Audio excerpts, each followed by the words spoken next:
What is up, guys? Ben here, and welcome back to a different video of mine. It is kind of a random pick, and I will put it under the title, random pick. But it is a little bit different. I did kind of hand choose this squad. I chose 2 players in it. You know, I searched for 2 players in a squad, and the actual squad had to be an MLS squad.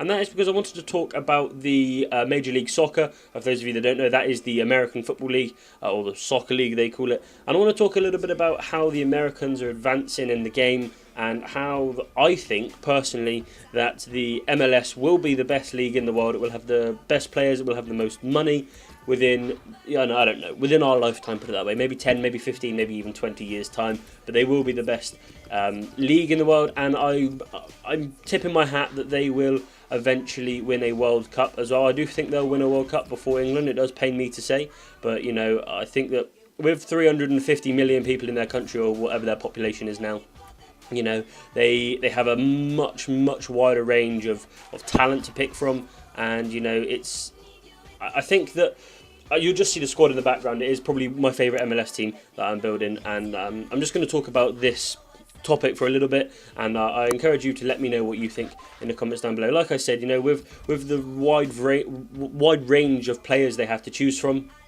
it's going to be difficult for anybody else to keep up with them, sort of thing. You know, football or soccer is growing massively. You saw during the World Cup, people like Jurgen Klinsmann and Clint Dempsey. You know, Landon Donovan's been a great ambassador for the game over in America. You know, and you could see in the World Cup that they had, you know, areas in places like Chicago packed out. You know, you just see pictures of massive areas in Chicago absolutely packed with people to watch the World Cup, to watch the men's national team on big screens, and you know, it's growing in popularity over there big time. You know, I was watching a documentary on Landon Donovan, and when he was a kid, you know, when you're at school, you're encouraged to play stuff like basketball and baseball and American football. You know, there was never a choice really to play soccer or football, and now there is, sort of thing. So they're nurturing them to play football from a young age over there now, and I think that means that they will become such a great force in world football. And you know, they have some world class players over there now, and a lot of people call it a retirement home sort of thing, which is true. You know, there are a lot of older players out there. You've got Thierry Henry, Kaká, Frank Lampard's heading out there, David Villa's out there. You know, but those players still have so much quality. You know, Frank Lampard is showing that during, you know, his spell at Manchester City. He's showing that he is still a class act. Kaká, I have no doubt at all that he will still be a class act. Thierry Henry, absolutely bossing the league. And, you know, there's just so many good players out there. You know, David Villa was at the World Cup a couple of months ago, you know, so for the ex-world champions, you know, they were the world champions at the time, and they chose David Villa, and he's heading out there. So, you know, without a doubt, they still have some world-class players, but, you know, they just need to get some younger world-class players in, and then people may start calling it, start giving it the attention that it deserves. But I will admit, at the minute, you know, it's not the best league in the world, and I know that. I'm not trying to say it's the best league in the world. I'm just saying, in our lifetime, it will be. And it's such a random thing to bring up. You know, for the past couple of years, I've been thinking about it. For not a couple of years. Well, no, I suppose it is. For the last couple of FIFA, should I say, I've been thinking about the MLS and how it's growing. You know, people like Clint Dempsey's out there. He's still a world-class act. You know, as he showed during the World Cup. DeAndre Yedlin, he's coming over to Spurs. You know, Spurs think he's a world-class act. You know, they have some world-class players, and you know, I don't think it's going to be too long until the league is as successful as some of the top European leagues. The different style in which they run the league as well. You know, everybody else has a 38-game league or however many games it is, and whoever finishes top of the league wins. That's all very good, you know, that's cool, but you know, the way they're thinking about it is they have playoffs to win, just like the Championship do, only whoever comes top doesn't actually win it. You just get a better seed, I think it is, and you know, you play the easier teams, which is, you know, it's a good way of doing it. I'm not gonna lie, it's a different way of doing it, and you know, it's pretty cool. But that is all I have to say about MLS and American football or soccer, and you know, it'll be interesting to see what happens over the next couple of years. But anyway, on into this squad builder, and as you saw, you know, we have the likes of Kaká, Landon Donovan, Infant Martins, Thierry Henry, Jones, Alonso, and we have Ash on the left back, for those of you who don't know who he is. And we have Opara is the silver centre back, Ween is the bronze centre back, Yedlin as the right back, then we do have old Tim Howard in goal.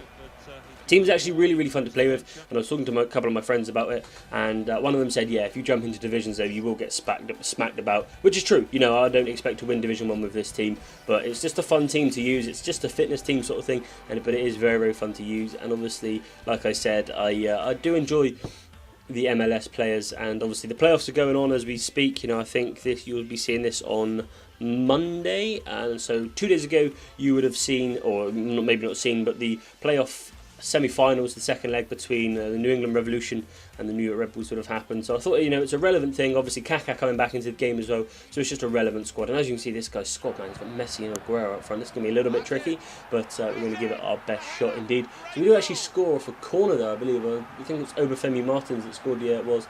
And all I can say is Kaká, and Kaká's really, really fun. I know for those of you that watch Air Japes, he's doing his path to power in the same formation as this, and he's also got a slow striker in Bentner up front. Not anymore, I think he's got Lukaku, but he did have Bentner up front. And it is fun. It's so much more rewarding to score a goal with the slower players like Kaká or Henry, when they're great at finishing without a doubt, but they're just slower and it's just harder to get them into a good position.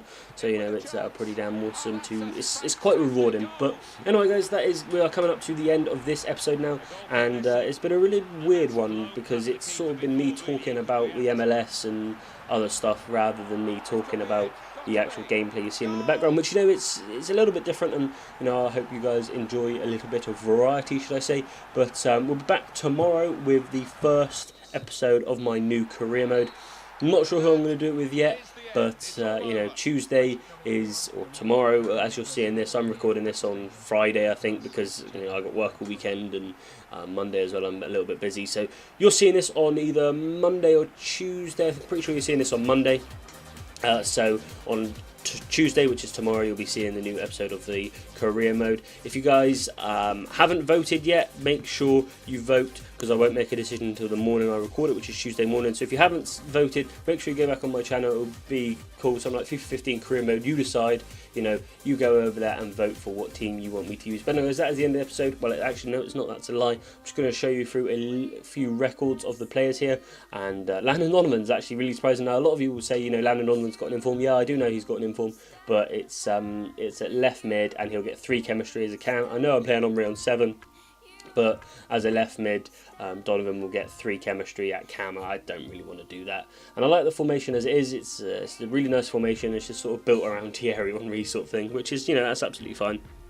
But like I said, if you want to build this team, it is quite expensive. Ween's like 50k, Opara's 8, Yedlin's like 8, I think Martin's like 34, Omri's like discard value. So, it's quite an expensive team, but it is a very fun team. But anyway, guys, that is the end of the episode. If you did enjoy it, please do be sure to comment, like, and subscribe. Share the video with all your friends, share my channel with all your friends. Don't forget to subscribe, and I'll see you guys in my next video.